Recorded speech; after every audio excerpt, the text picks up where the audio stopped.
જી નિધિ, આપ જે ગઈકાલે ક્ષત્રિય સમાજનું મહાસંમેલન યોજાયું હતું રાજકોટ રતનપર ખાતે, આપ ત્યાં હાજર હતા અને હવે આ બેઠક મળવા જઈ રહી છે, બેઠક શરૂ થઈ ચૂકી છે, તો તેને લઈ અને આપ શું કહેશો?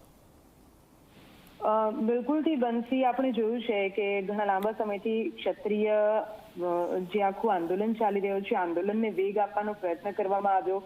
ક્ષત્રિય અસ્મિતા મહાસંમેલનનું આયોજન કરવામાં આવ્યું, જેમાં ગુજરાતમાંથી અને ગુજરાતની બહારથી પણ મોટી સંખ્યામાં એવું કહી શકાય કે લાખોની જનમેદની ક્ષત્રિય તમામ આગેવાનોની અહીંયા ઉમટી પડી હતી. ત્યાંથી જે ભાષણ કરવામાં આવ્યા અને ત્યાંથી ક્ષત્રિયોની જે એકતા સામે આવી તેને લઈને હવે સરકારમાં પણ પડઘા પડ્યા હોય તેવું સ્પષ્ટપણે લાગી રહ્યું છે. તાબડતોડ સરકાર હવે આ જે આંદોલન છે તેને સમેટવાના મૂડમાં લાગી રહી છે ને એટલા માટે આજે જે તમામ ગતિવિધિઓ આજે સાંજથી અને અત્યારે અડધી રાત્રે સામે આવી રહી છે તેના પરથી આપણે અંદાજો લગાવી શકીએ છીએ કે જ્યારે આવતીકાલે પરસોત્તમ રૂપાલા ફોર્મ ભરવાના છે અને તેના આગલા દિવસે આજની રાત તેમના માટે કેવી ભારે સાબિત થઈ શકે છે. પણ જોવાનું રહેશે કે આખરે આ સમગ્ર મામલે સુખદ અંત આવે છે અને આ અંત કોના માટે સુખદ સાબિત થાય છે, આંદોલનનું સમાધાન થાય છે કે પછી નામ કોની તરફી આવે છે તે જોવાનું રહેશે. પણ એક રીતે બંસી, અહીંયા એક બીજું પાસું આપણે જોવા જઈએ તો જે રીતે પદ્મિનીબા વાળા અને ગીતાબા પરમાર જેમને સંકલન સમિતિએ આ બેઠકથી દૂર રાખ્યા છે, આ પહેલા પણ જેટલી બેઠકો થઈ હતી સમાધાન માટેની, એમાં પણ આ તમામ જે મહિલા ક્ષત્રિય આગેવાનો છે તેમની એક ફરિયાદ હતી કે અહીંયા જ્યારે મહિલાના સ્વમાનની અને મહિલાની અસ્મિતાની વાત છે તો એમને લોકોને આ બેઠકમાં ક્યાંય પણ સામેલ કરવામાં નહોતા આવ્યા. ફરી એકવાર એ જ ચીલો અત્યારે ચાતરવામાં આવી રહ્યો છે અને એ જ રીતે જે સંકલન સમિતિના જે આગેવાન છે એ તમામ આગેવાનો અત્યારે સીએમ હાઉસમાં બેઠક કરી રહ્યા છે, જ્યાં મુખ્યમંત્રી સહિત હર્ષ સંઘવી અને CR પાટીલ પણ ઉપસ્થિત છે.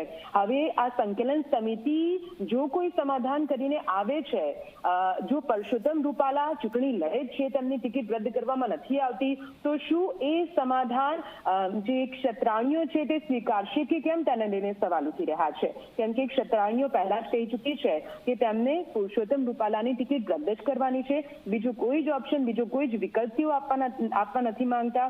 આ ઉપરાંત ક્ષત્રિય આગેવાનોનું જે મહાસંમેલન મળ્યું હતું ત્યાંથી તો હુંકાર ભરવામાં આવ્યો હતો કે માત્ર રાજકોટ બેઠકથી નહીં પરંતુ ગુજરાતની કોઈ પણ બેઠક પરથી પરસોત્તમ રૂપાલાને ટિકિટ ન મળે તે પ્રકારના પ્રયત્નો ક્ષત્રિય સમાજના આ આંદોલન થકી કરવામાં આવશે. અને આ તો પાર્ટ 1 હતું. પાર્ટ 2 માટે પણ ગુજરાત તૈયાર રહે તેવો અંદેશો પણ તે મંચ પરથી આપવામાં આવ્યો હતો. હવે તેની વચ્ચે આજે સંકલન સમિતિની જે સરકાર તરફથી તેડું આવ્યું છે અને અત્યારે હાલ જે બેઠક સામે આવી રહી, બેઠક જે થઈ રહી છે, અડધી રાત્રે ચાલતી આ બેઠકમાં આખરે શું નિષ્કર્ષ સામે આવે છે? જે આંદોલન એક તરફ વેગ પકડી રહ્યું છે તે આંદોલનને સમેટવામાં શું સરકાર સફળ થાય છે કે કેમ તે જોવાનું રહેશે. પણ આ તરફ જે ક્ષત્રાણીઓ છે તેમનો ગુસ્સો, તેમનો આક્રોશ પણ આપણે જોયો છે. આજે પણ પદ્મિનીબા વાળા અને ગીતાબા પરમારનો જે ઓડિયો સામે આવ્યો હતો તેમાં પણ તેમણે જે રીતે વાત કરી હતી કે સંકલન સમિતિ એક તરફ પાર્ટ 2 એટલે કે વધુ આક્રોશિત થઈને જો આંદોલન કરવાના મૂડમાં હોય તો પછી સમાધાનની વાતો કેમ કરવામાં આવી રહી છે તે પ્રકારનો એક મૂડ પણ જે ક્ષત્રાણીઓ છે તેમના દ્વારા સામે આવેલો છે. એટલે હવે સવાલ ઘણા ક્ષત્રિય આંદોલનની અંદરો અંદર ચાલતી જે માથાકૂટ છે તેને લઈને પણ ઉઠી રહ્યા છે કે શું આ આંદોલનમાં પણ શું ફૂટફાટ પડી રહી છે તે સવાલ પણ ઉઠી રહ્યો છે. પણ બંસી એ જોવાનું રહેશે કે અડધી રાત્રે ચાલતી આ બેઠક આખરે કોના માટે સુખદ અંત લાવે છે. શું ક્ષત્રાણીઓની જે માંગ છે તેને સંતોષવામાં આવે છે કે પછી અહીંયા સમાધાનકારી વલણ અપનાવીને સરકારને અથવા ભારતીય જનતા પાર્ટીને કોઈ રાહત મળે છે તે જોવાનું રહેશે. બંસી જી નિધિ, આપ જોડાયા તે બદલ આભાર.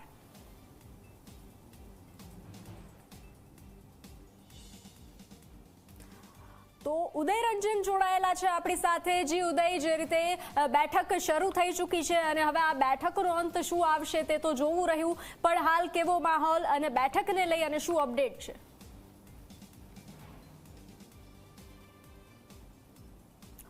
તો ક્ષત્રિય સમાજના આગેવાનોની અને રાજ્ય સરકારની હાલ બેઠક ચાલી રહી છે, જે પરસોત્તમ રૂપાલાના વિરોધમાં જે ક્ષત્રિય સમાજમાં રોષ ભભૂકી ઉઠ્યો છે અને તેના આંદોલનો થઈ રહ્યા છે તેનો સુખદ અંત આવે તેવા આશ્રયથી, તેવી આશા સાથે જે રાજ્ય સરકારે બેઠક બોલાવી છે સંકલન સમિતિની બેઠક બોલાવી છે અને આ બેઠકના આગેવાનો જે છે તે પહોંચી ચૂક્યા છે. બેઠક શરૂ થઈ ચૂકી છે. આ વચ્ચે પદ્મિનીબા વાળાનું પણ એવું કહેવું છે કે તેમને આ બેઠકમાંથી સાઇડલાઇન કરવામાં આવ્યા છે, તેને દરેક વાતમાં સાઇડલાઇન કરવામાં આવી રહ્યા છે. તો હવે આ સંકલન સમિતિની બેઠકમાં શું નિર્ણય આવે છે તે ખૂબ જ મહત્વપૂર્ણ છે. આ વચ્ચે જે છે આવતીકાલે પરસોત્તમ રૂપાલા જે છે તે ઉમેદવારી ફોર્મ ભરવા જઈ રહ્યા છે. તો આજની રાત અને ખાસ કરીને આ બેઠક ખૂબ જ મહત્વપૂર્ણ સાબિત થવા જઈ રહી છે. તો હવે આ બેઠકનું પરિણામ જે રીતે આવે અને આ બેઠકનું પરિણામ આવ્યા બાદ પણ આગળ શું સમાજ સ્વીકારે છે કે કેમ તે પણ એક મહત્વપૂર્ણ પ્રશ્ન છે. અને વધુ વિગતો આપી રહ્યા છે ઉદયરંજન. જી ઉદયરંજન, બેઠક શરૂ થઈ ચૂકી છે, શું છે વધુ વિગતો?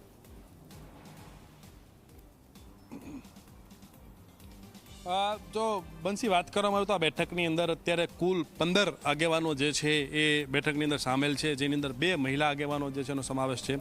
એક નવા વ્યક્તિને, નવા ક્ષત્રિય સમાજના આગેવાનની એન્ટ્રી જે છે આમાં થઈ છે આ બેઠકની અંદર. અત્યાર સુધી અનિરુદ્ધસિંહ રીવડા જે છે એ ક્યાંય પણ કોઈ પણ જગ્યાએ પિક્ચરમાં ન હતા, પરંતુ આજની આ બેઠકની અંદર રાજભવન ખાતે જે બેઠક ચાલી રહી છે સીએમ સાથેની, જે સરકાર સાથેની, પ્રદેશ અધ્યક્ષ જે છે CR પાટીલ એમની સાથેની બેઠકની અંદર અનિરુદ્ધસિંહ રીવડા જે છે એમનું પણ બેઠકની અંદર નામ હોવાનું અત્યારે સામે આવ્યું છે. અને આ બેઠક અત્યારે છેલ્લી અડધી કલાક સુધીનો સમય થઈ ચૂક્યો છે. હજી પણ આ બેઠક ચાલી રહી છે.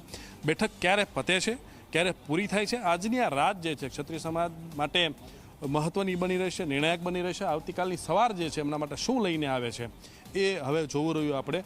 અને બેઠકની અંદરની ચર્ચા અને મુદ્દાઓ જે છે આગેવાનો બહાર આવશે ત્યારબાદ જ ખ્યાલ આવશે. પરંતુ અત્યાર સુધીના આંદોલનની અંદર જે મુખ્ય મુદ્દાઓ રહ્યો છે, એક જ મુદ્દો રહ્યો છે મુખ્ય, કે પુરુષોત્તમ રૂપાલાની જે છે ઉમેદવારી પાછી ખેંચવામાં આવે, એમનું ફોર્મ જે છે એ ન ભરી શકે માટેના પ્રયત્નો આવતીકાલ માટેના હતા. આવતીકાલ માટે પણ રાજકોટની અંદર ક્ષત્રિય સમાજના આગેવાનો અને મહિલાઓ જે છે એ વિરોધ કરવાની હતી. અને જે સંમેલન પૂરું થયું, સંમેલન પૂરા થયા બાદ જે છે આખો નવો વળાંક જે છે સામે આવ્યો છે. અને GMDC ખાતે પણ એક નવું સંમેલન થવાનું હતું, પરંતુ એ પહેલાં જ ત્યાં બેઠક જે છે એ ઘણું સૂચવી જાય છે. અને નિર્ણયો શું આવશે હવે એની ઉપર સૌ કોઈની નજર જે છે અત્યારે મધરાત્રિ છે. આ મધરાત્રિએ જે છે બેઠક ચાલી રહી છે અને હવે સરકાર સાથેની સીધી બેઠક છે એવું પણ કહી શકાય, કારણ કે રાજભવન ખાતે અત્યારે આ બેઠક ચાલી રહી છે. તો સરકારની પણ આમાં સ્ટેન્ડ શું રહેશે, ક્ષત્રિય આગેવાનો જે છે એ હવે શું અહીંયાથી વાત લઈને બહાર આવે છે અને સમાજ સામે શું વાત મૂકે છે એ હવે આપણે જોવાનું રહ્યું. બેઠક જ્યારે પૂરી થશે ત્યારે આપણે એમની સાથે વાતચીત કરવાનો પ્રયત્ન કરીશું અને એની અંદર શું સામે આવે છે એની ઉપર સૌ કોઈની નજર રહેશે. બંસી. જી ઉદય, આપ જોડાયેલા રહેશો. રાજકોટથી સંવાદદાતા ગૌરવ દવે જોડાઈ ચૂક્યા છે. જી ગૌરવ, જે રીતે આવતીકાલે ફોર્મ ભરવા જઈ રહ્યા છે પરસોત્તમ રૂપાલા, ઉમેદવારી પત્ર ભરવા જઈ રહ્યા છે, તે વચ્ચે ગાંધીનગર ખાતે હાલ બેઠક ચાલી રહી છે. તો હાલ બંદોબસ્તને લઈ અને રાજકોટમાં કેવો માહોલ છે? ચોક્કસ જ જે રીતના આવતીકાલે કેન્દ્રીય મંત્રી અને રાજકોટ લોકસભાના ભાજપના ઉમેદવાર પરસોત્તમ રૂપાલા ઉમેદવારી પત્ર છે તે નોંધાવવા જઈ રહ્યા છે ને તેની વચ્ચે અત્યારે એક મોટા સમાચાર એ પણ સામે આવી રહ્યા છે કે રાજસ્થાનના ડેપ્યુટી CM દિયા કુમારી છે કે તેઓ પણ તેમના ઉમેદવારી પત્રના નામાંકન ની જે પ્રક્રિયા હોય છે તેની અંદર તેઓ ઉપસ્થિત છે તે રહી શકે છે. ખાસ સૂત્રો પાસેથી જે રીતના માહિતી મળી રહી છે કે આજે ક્ષત્રિય સંમેલન જે થયું હતું તેની અંદર IB દ્વારા જે રિપોર્ટ આપવામાં આવ્યો હતો તે રિપોર્ટની અંદર એવું કહેવામાં આવ્યું હતું કે 1 લાખથી 1.25 લાખ લોકો છે તે સંમેલનની સ્થળ ઉપર હાજર હતા અને 75,000 જેવા લોકો છે તે રસ્તાની અંદર હજુ આવતા હતા. એટલે કે ક્યાંક આ જે સંમેલન મળ્યું ને સંમેલનને કારણે પણ ક્યાંક સરકાર છે તે હરકતની અંદર આવી છે. જે રીતના પરસોત્તમ રૂપાલા સંમેલનની આગલી રાત્રે એટલે કે 13 તારીખે રાત્રે તેઓ ચાર્ટર્ડ પ્લેન મારફતે રાજસ્થાન છે તે ગયા હતા અને તેની સાથે વાંકાનેરના રાજવી અને રાજ્યસભાના સાંસદ કેસરી દેવસિંહ ઝાલા છે કે તેઓ પણ તેમની સાથે હતા અને ત્યાં પણ તેમને ડેમેજ કંટ્રોલ કરવાના પ્રયાસો છે તે કર્યા હતા. રાજવી પરિવારોને ત્યાં મળ્યા હોવાના સમાચાર જે રીતના સામે આવ્યા હતા અને ત્યાર પછી હવે જે રીતના સરકાર છે તે હરકતમાં આવી છે, કારણ કે મોટી સંખ્યાની અંદર ક્ષત્રિય સમાજના લોકો છે તે એકત્ર થયા હતા અને ત્યાર પછી હવે આવતીકાલે જ્યારે પરસોત્તમ રૂપાલા પોતાનું ઉમેદવારી પત્ર નોંધાવવા માટે જઈ રહ્યા છે તે પહેલા જ ક્યાંક જે સરકાર છે તે હરકતમાં આવી છે. સંકલન સમિતિના જે સભ્યો છે તેમની સાથે તેઓ બેઠક છે તે નું આમંત્રણ છે તે આપવામાં આવ્યું છે અને સંકલન સમિતિના જે સભ્યો છે તેઓ પણ અત્યારે મુખ્યમંત્રી નિવાસ ખાતે બેઠકમાં જવા માટે રવાના થયા છે અને તેઓ પહોંચી ચૂક્યા છે. હવે જે રીતના જે ક્ષત્રિય આગેવાનો છે કે તેઓને પણ ત્યાં બોલાવ્યા હોવાની હોવાની માહિતી છે તે સામે આવી છે. તેની અંદર રીબડાના અનિરુદ્ધસિંહ જાડેજા છે કે તેમને પણ બોલાવ્યા છે, સાથે જ હકુબાને પણ બોલાવ્યા હોવાના વિગતો છે તે સામે આવી રહી છે. એક બાદ એક જે રીતના સમાચારો સામે આવી રહ્યા છે ને તેનાથી સ્પષ્ટ એવું લાગી રહ્યું છે કે